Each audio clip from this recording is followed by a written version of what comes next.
Hi, this is Michael McDermott. We're here today talking about 8 concepts that create change in relationships, Part 2.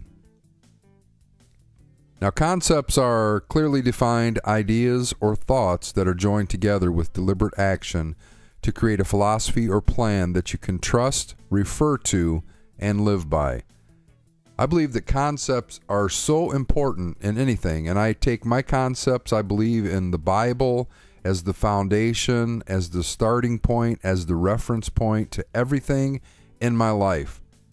You can count on it, you can trust it, you can believe in it. It never changes. It's always applicable no matter where we go, what we do, what situation we find ourselves in. The Bible has clear and accurate and powerful concepts that can create change in relationships.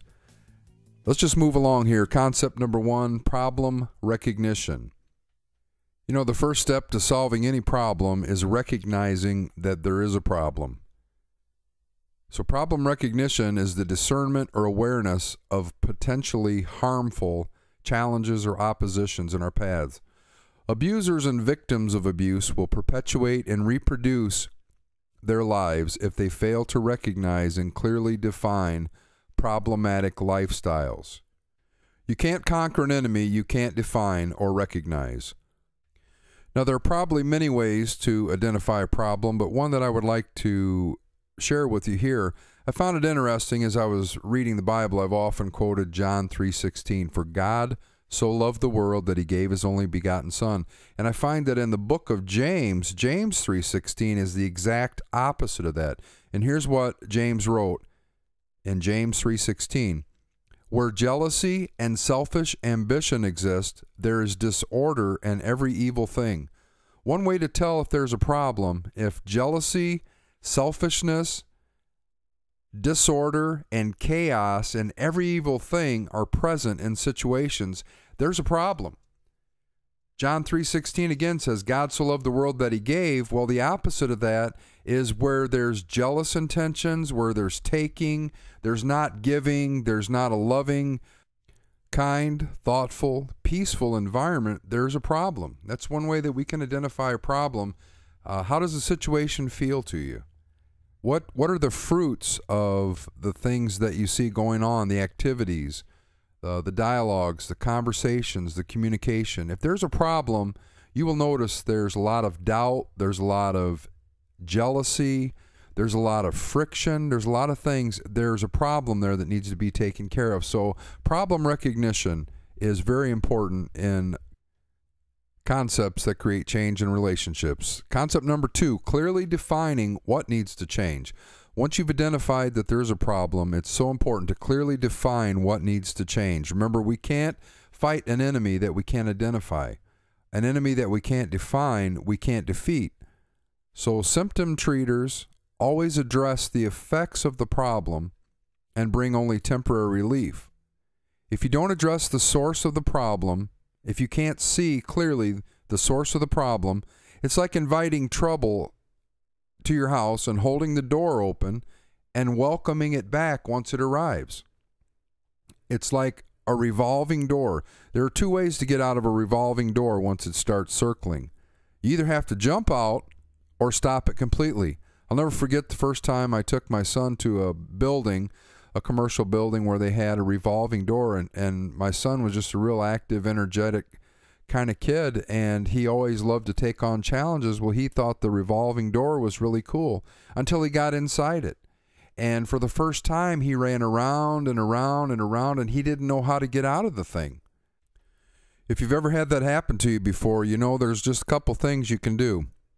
You have to jump out real quick or stop it completely. And both of those things take deliberate thought and action. They take being able to assess what the problem is. This revolving door is going around and around and around, and if I don't get out, I'll just keep going around and around and around forever and waste my whole entire life just going around in circles. So you have to be able to clearly define what the problem is and decide, make a decision, a deliberate decision to jump out quick or stop it completely. Just think about it like this, if you will. Whenever it comes to repairing your car or your home or things of great importance to you, hit or miss diagnostics could cost you a fortune.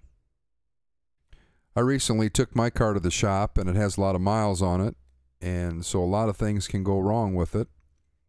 And sometimes in an electrical problem, it's hard to determine the origin or the source. So they actually had to put several parts on before they could narrow down the problem. Now, it was a costly process, but until they clearly could define where the problem was originating from, they couldn't fix it.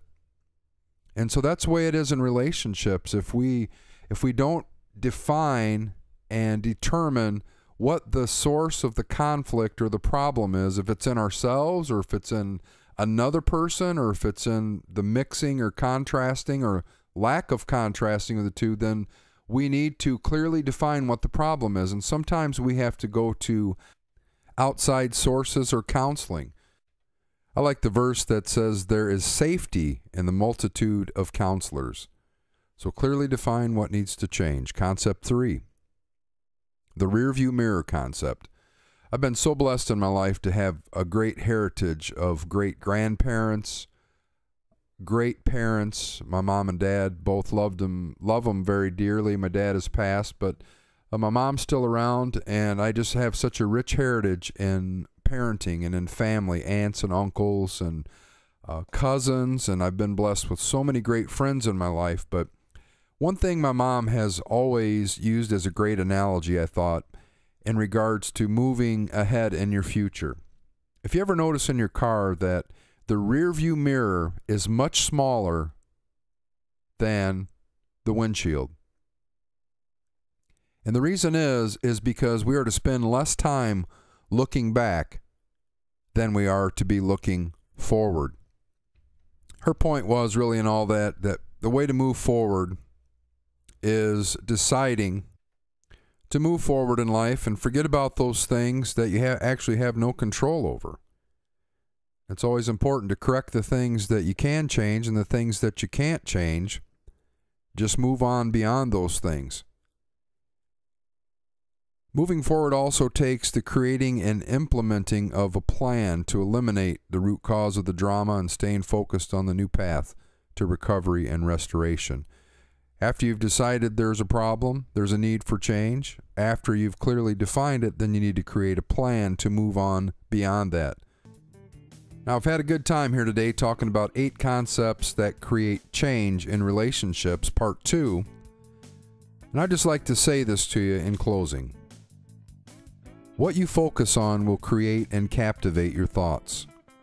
Your thoughts will produce your habits, and your habits become your present and will create your future.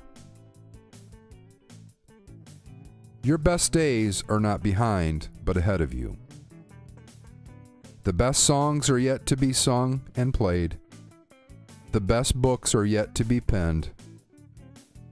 And the best relationships for you are waiting to be discovered and developed.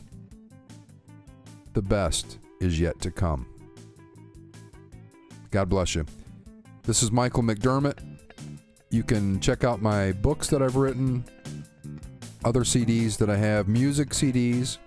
You're hearing the music on the intro and the outro here at keepingitreal.michaelmcdermott.com. keepingitreal.michaelmcdermott.com. Again, this is Michael McDermott, 8 Concepts That Create Change in Relationships, Part 2. I hope you have a great day. Be blessed.